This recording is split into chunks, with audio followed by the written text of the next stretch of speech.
அருள் நிறைந்த மரியே வாழ்க, ஆண்டவர் உம்முடனே, பெண்களுள் ஆசி பெற்றவள் நீரே.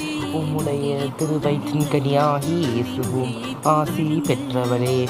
புனித மரியே, இறைவனின் தாயே, பாவிகளாயிருக்கிற எங்களுக்காக இப்பொழுதும் எங்கள் இறப்பின் வேளையிலும் வேண்டிக் கொள்ளும். ஆமேன். தந்தைக்கும் மகனுக்கும் தூய ஆவியாருக்கும் மாட்சிமை உண்டாவதாக. தொடக்கத்தில் இருந்தது போல இப்பொழுதும் எப்பொழுதும் என்றென்றும் இருப்பதாக.